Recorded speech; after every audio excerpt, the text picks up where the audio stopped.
Hello everyone, today we'll be going over a 382 FB Columbus. This is a 2020 model. So I'm going to go through and explain everything the best I can. If you have any questions, you can always call us and we'll be happy to help if I miss anything. So we'll just start right here. Right here we have your water heater. 1 1/8" socket on your anode rod here. Over time this will have to be replaced. This has anodes on it, so it fights the rust from happening inside the tank. You do have a couple reset buttons here. They will pop out at you if they ever were to trip. One's going to be for electric, one's going to be for LP. And then right down here we have your 110 switch. So when you want to run your water heater on electric, you're just going to click this on. Don't ever turn this on unless you know you have water in your water heater. So you can always hit your pressure release valve. Once you see water coming out, you know that you're good to turn it on. Anytime you're going to drain your water heater, make sure to relieve the pressure by pulling that valve, opening that valve up. Relieve all that pressure, and then you'll be good to take that anode rod out. If you don't, the water could shoot out at you, and hopefully it's not hot water. So to turn this on for LP, you're just going to go inside and it's going to be on your panel. So we'll show you that here in a minute. Here we have your furnace exhaust. Highly suggest getting mud dauber screens on this. Mud dauber wasps are attracted to the burning LP smell, so they'll go in there and make a nest. Here we have your awning. As you see, we ran it out until the flap is hanging straight down. That's when you know to stop. And then just make sure to hit your retract button when you're ready to run it in. If you hold the extend button, it will wind itself up backwards, which you don't want to happen. Especially with this metal track system that yours has, the guard. So to adjust your pitch, you're just going to simply pull down on this arm here.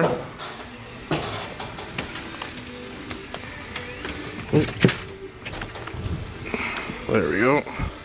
So you just pull that down, and that's going to adjust your pitch. And then when you're ready to retract, you're just going to leave it alone and it's going to fix itself on that awning arm. So pretty easy. Right down here we have your LP quick connect. If you wanted to hook up an outdoor grill or something. Your storage compartment here. You do have an outdoor radio. If you're going to hook up a TV here, you have your satellite cable hookup with your power there. You have a light switch here for the compartment here. Right here we have your battery disconnect, so if you're not going to be using the trailer, make sure to turn this off. Your LP detector is constantly running, so that will slowly drain your battery. Right here we have buttons for your slide outs and awnings. So if for some reason maybe your panel wasn't working or something, you can always come out here and use these. There is a cover that goes on this, just so things aren't hitting it while you're in travel. So that will go on there. And then right here we have your vacuum station. So you're right inside here, this whole cover will pull off, and then you'll have your filter to change. So right inside this blue bag here we have all your attachments and stuff for your vacuum system. So here we have a couple cranks. One's going to be for your manual slide out crank, and then one's going to be for your spare tire, I believe, on this one. So inside this black bag here we have your power cord, and then we also give you a 30 to 50 adapter, and then we also give you a 30 to 110 adapter. So inside here we LP tank. I'm just going to turn it on here. So this is a single tank system, so you won't have a regulator to switch back and forth. When you pick up the unit, we will have 2 batteries in here for you. Right now we just have the one for testing. And as you see, the unit isn't cleaned yet, but it will be ready and looking nice for you guys on your pickup date. So right there we have a couple of switches. That's going to be for your cap lights there. Cap light, and then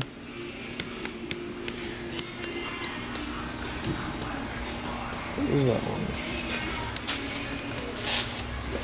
Must be 2 sets of cap lights up here. So, right here, this is pre-prep for solar. So, if you were going to do that, you were going to have to buy the solar kit that comes with it, or that's available. And that's going to come with a solar controller, so that will have to be installed as well. And then obviously the solar panel. They do have a portable one, and they have one that can install on your roof. Another LP tank here. Here we have your leveling system. To turn it on, you're going to press both arrows at the same time. And then right here you have a little manual too, so you know, if you ever had questions, you can always come to this. So here we're going to be able to auto level. We're going to be able to retract all, which will retract all your rear jacks, not your front. And then also hitch heights. So how that works is, say you get to the camp spot that you're going to be camping at, you're ready to unhook. So you're going to be pressing your up arrow, you know, to extend the legs so you can come off the truck. And then you'll hit auto level right there. And then wherever you hit auto level at, that remembers the hitch height. So obviously pull out, and then you're gonna hit your auto level button, and then it's gonna remember that hitch height where you hit auto level at. And then when you're ready to hook up, you're just gonna hit hitch height, and it's gonna retract the rears and extend the front up to the hitch height that you press auto level at. Here we have your black and gray tank pulls, and then here we have our water system. So you're just going to put the levers to whatever you're doing. So if we're going to be filling our tank, you know, we're going to turn the level to whatever the pitcher is. So right now it's on winterize because it is winterized. So you do have a pump switch here, and a quick connect hose here that has a hot and a cold on it, and also a city water here, and then our black tank flush is here. So with that black tank flush, make sure to have this black tank pull valve open. You have sprayers inside your black tank that are spraying around, knocking things down. Try to use this as much as you can just to keep that tank as clean as possible. Over here we have a couple satellite and cable inputs, and then your filter here, which is nice. It's really easy to access. You know, when you're ready to de-winterize, you're going to want to drain this, and then put that back on.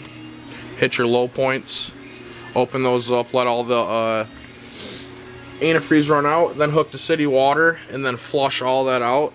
With them low points open, it's going to push all the antifreeze out of the low points, and then you'll have to go inside and hit your sinks and showers. So right there, it's kind of hard to see, but between the axles we have your low points. So the only time we're going to be using your low points is for winterizing or de-winterizing. And if you had a leak somewhere, you could you know, drain the lines out. So low points is the excess water in the lines themselves. So another light switch here, so switch for both sides. Oh, and if you were going to do the solar option, this is where the solar controller is going to go. They have wires already ran here for that. So here we have your sewer drain here, and then we also have a galley tank pull valve that all drain right here. So one draining location. Here we have the back of the fridge. You are going to have an ice maker valve in there. You're just going to have to unhook that when you're ready to winterize. And then we put antifreeze through our fridges. So be aware of all your seals on the exterior here. Just keeping an eye on it, making sure no water can get in. Water is your enemy. Keep up on the maintenance of the silicone. Also, roof maintenance is very important. Anywhere they screw into the roof, they apply lap sealant. Over time, the lap sealant dries out, it cracks, it bubbles, and you are going to go over the bad spot with your new lap sealant. They say to get up there every 6 months. I say at least, just because it's very important.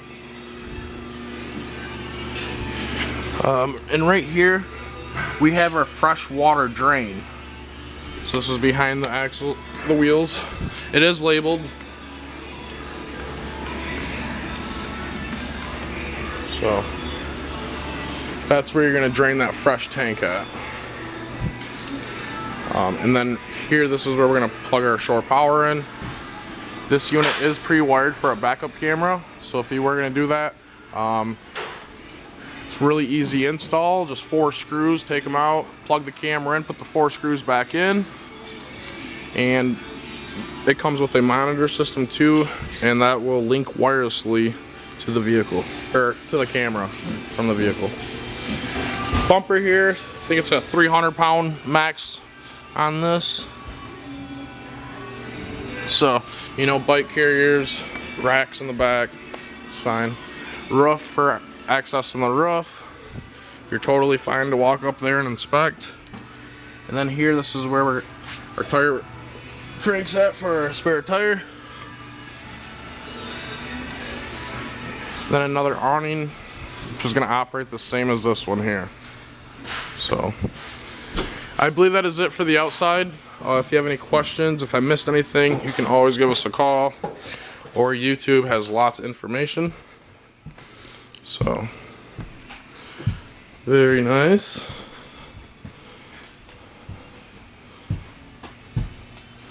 So right here we have your monitor panel. This is where you're going to go to for pretty much everything. You're going to go to devices.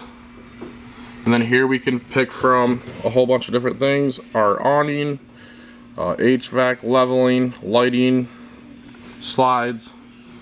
So, and your gauges. So here we can turn on our electric water heater, LP water heater, tank heater, and water pump. And then we also have our gauges here. So you can do a lot on this panel here. So if you wanted to, you know, turn some lights off, you're gonna come to lighting and turn the hall light off. So it might take you a minute to figure this whole system out, but once you use it for a minute, it's really easy to work with. Here we have your fuse panel. We have all your 120 stuff here. Everything's labeled there. And then all your 12 volt stuff is labeled here. So I would suggest grabbing some 15 amp fuses and some 25s. Just to have in the unit just in case. Down here you have that central vac thing, so you'll be able to sweep right to it. Really nice. And they also have a hookup here for your hoses if you wanted to vacuum. So very nice. You do have some lights above the bed. Slide on. Bathroom here, we do have your GFI, so if your outlets weren't working, make sure to check that GFI.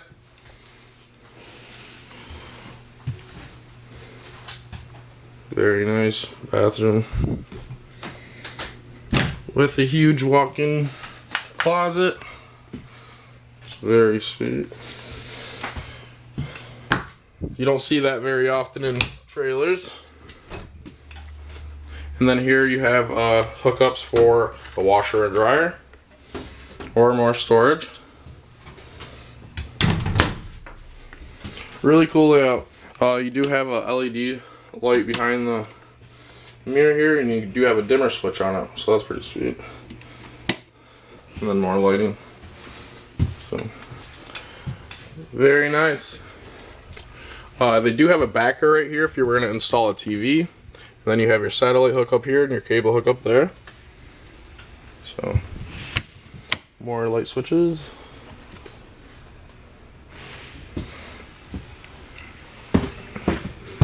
You do have a max air with this, so you're just going to press this on, and you can run the fan either way. It'll suck air in, or, you know, push air out.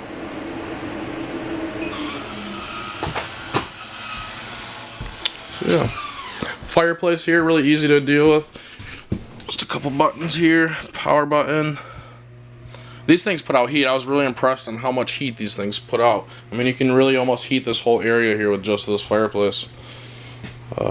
Radio, you'll be able to Bluetooth, aux cord. So, and then you also have a DVD player that's all set up. And yeah, so very nice.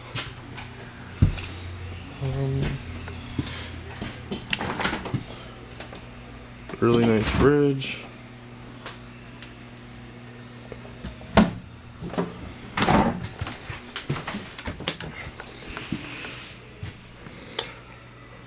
Walk-in little wine room area. So you do have storage under the bed as well. What's that? There's a couple chairs under here for the dinner table.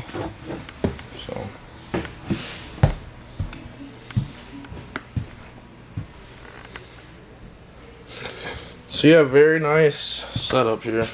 I think that's it for my show through. If I missed anything, if you have any questions on anything, you can always give us a call and we'll be